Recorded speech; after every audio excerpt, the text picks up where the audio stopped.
ये हम कोटा की बात कर रहे थे कि जालिम सिंह झाला, जालिम सिंह झाला की फोटो आप देख सकते हैं। छोटा सा ये मैं और बता देता हूं आगे, झालावाड़ का इतिहास ज्यादा बड़ा है नहीं, इसी के साथ अपने कर लेते हैं। मैंने अभी बताया आपको कि 1817 की संधि कहती है कि जालिम सिंह झाला और उसके वंशज कोटा के दीवान रहेंगे। जालिम सिंह के बाद में मैंने अभी बताया कि उनके बेटे माधो सिंह कोटा के दीवान बन गए। माधो सिंह के बाद में उसका बेटा मदन सिंह कोटा का दीवान बन गया।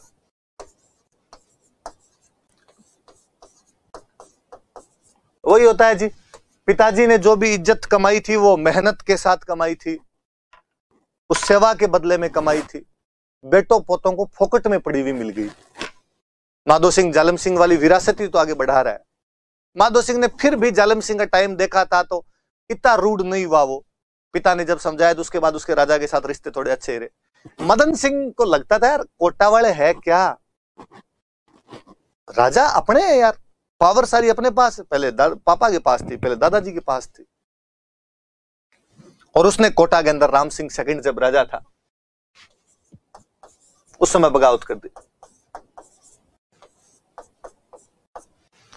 आपस में राजा के दीवान के बीच में टसल। मदन सिंह झाला जो कि जालिम सिंह झाला का पोता है और कोटा का जो तत्कालीन राजा था राम सिंह सेकंड, इनके बीच में आपस में बननी बंद हो गई। अंग्रेजों ने एक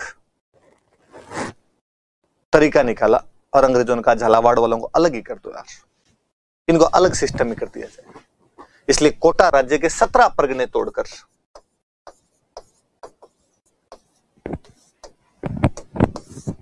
कोटा के 17 परगने तोड़े और एक नया राज्य स्थापित कर दिया गया झालावाड़।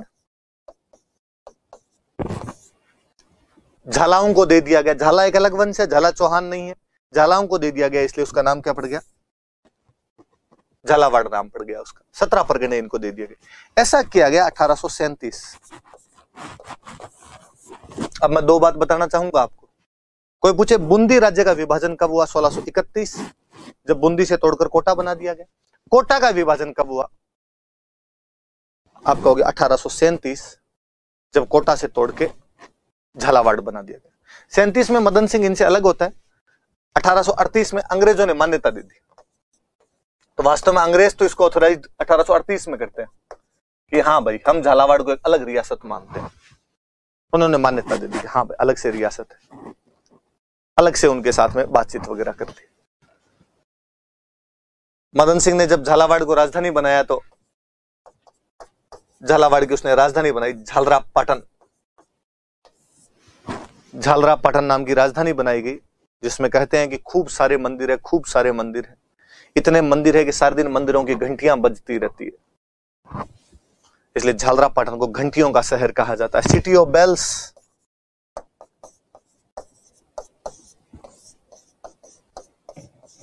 घंटियों का शहर है, सिटी ऑफ बेल्स। या तो इटली की राजधानी है रोम,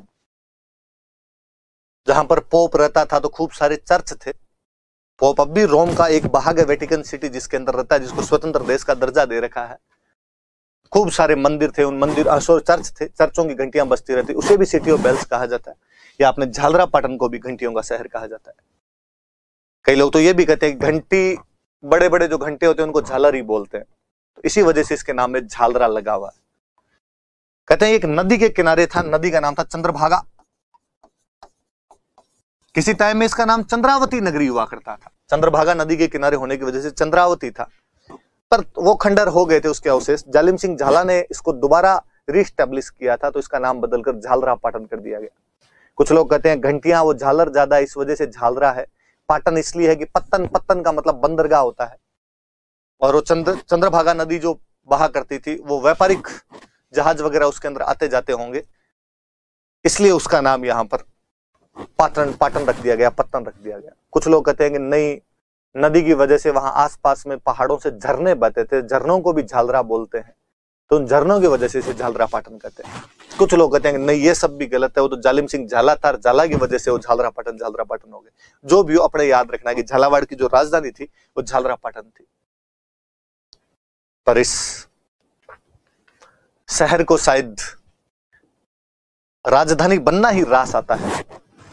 पहले कभी जालिम सिंह झाला ने इसका पुनर्निर्माण करवाया था। कालांतर में उसका पोता मदन सिंह झाला इसे अपनी राजधानी के रूप में स्टैब्लिश करता है। मैडम वहां से चुनाव लड़ती है।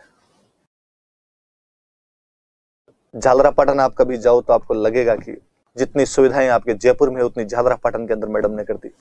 मिनी सचिवालय तक बना दिए थे उन्होंने झालावाड़ झालरापाटन में।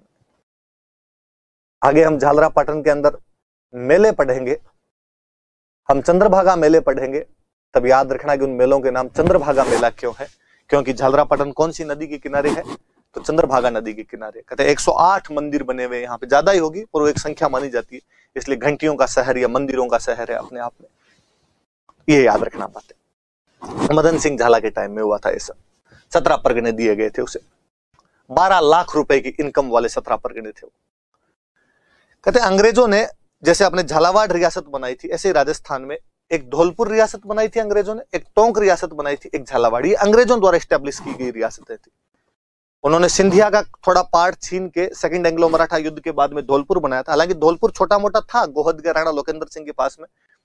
हम आगे धौलपुर पढ़ेंगे तब और पढ़ लेंगे, पर ये जो वास्तव में धौलपुर वाली टेरिटरी है ये अंग्रेजों द्वारा स्टैब्लिश की गई थी बाद में।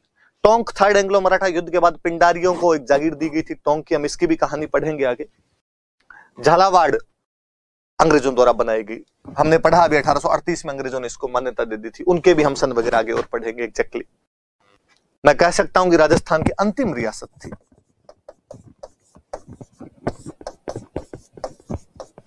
या मैं कहूं कि सबसे नई रियासत थी। सबसे अंतिम का दो, सबसे नई का दो, दोनों ही बातें इसके अंदर।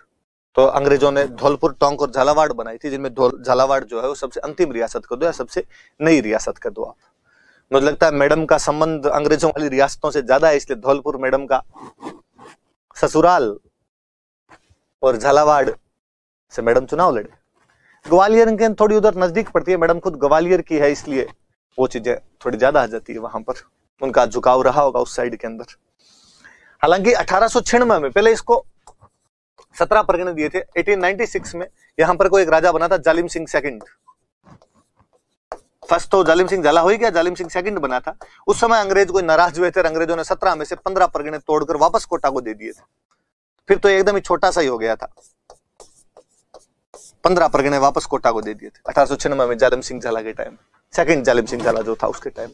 अब ये याद रहे नहीं रहे, अपने तो मदन सिंह झाला वाली बात याद रखना। फिर एक राजा राजेंद्र सिंह, आजादी से ठीक पहले तक राजा था। आजादी के टाइम में तो राजा हरिश्चंद्र सिंह बन गए थे, उनसे पहले ये राजा था। बहुत भला, बहुत अच्छा आदमी था। कहते हैं इसने एक तो झालावाड़ में लकड़ियों का महल बनवाया था, वुडन पैलेस, काष्ठ प्रासाद। वास्तव में ये एक बार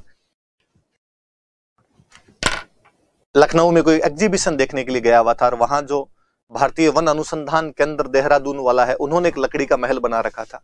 ये उस महल को डायरेक्ट उठा के झालावाड़ लेके आ जाता है और यहाँ पर इसकी स्थापना कर देता था। काष्ठ प्रासाद बनवाया, वुडन पैलेस बनवाया। बहुत पढ़ा लिखा कवि हृदय का आदमी था। इसे जब पता चला कि जातिगत भेदभाव इतना ज्यादा है कि दलितों को मंदिरों में प्रवेश नहीं दिया जाता है, तो इस व्यक्ति ने दलितों का मंदिर प्रवेश करवाया था। झालावाड़ के तमाम मंदिर हरिजनों के लिए खोल दिए गए थे। उस समय के जो भी लोग विरोधी थे इस बात के, उन्होंने राजा तक का विरोध कर दिया, पर राजा ने कहा कि ऐसे मंदिर जहां पर मेरे राज्य की प्रत्येक प्रजा नहीं जा सकती, मैं खुद भी आना पसंद नहीं करूंगा, और यदि आप ऐसे ज्यादा विरोध करोगे तो मैं इनके लिए अलग मंदिर बनवा दूंगा। धीरे धीरे विरोध दब गया। तो याद रखना, अपने राज्य के सभी मंदिर हरिजनों के लिए खुलवाने वाला कोई बंदा था, हरिजनों के लिए ओपन करवाने वाला कोई राजा था, तो उन राजा का नाम राजेंद्र सिंह था। ये जो झालावाड़ के राजा थे, इनका टाइटल हुआ करता था राज राणा। मेवाड़ के राणा जी ने जालिम सिंह को राज राणा की उपाधि दे दी थी, इसलिए सब नाम के आगे राज राणा लगाया करते थे। ये भी याद रहे, कभी कोई सिंपल पूछ ले कि राज राणा कहाँ के राजाओं की उपाधियां हुआ करती थी, तो झालावाड़ के राजाओं की उपाधियां हुआ करती थी। सिंपल सिंपल सीधे सीधे फैक्ट है, याद करने वाली बात है, आप याद करना। Thank you. कल हम आमेर रियासत का इतिहास शुरू करेंगे।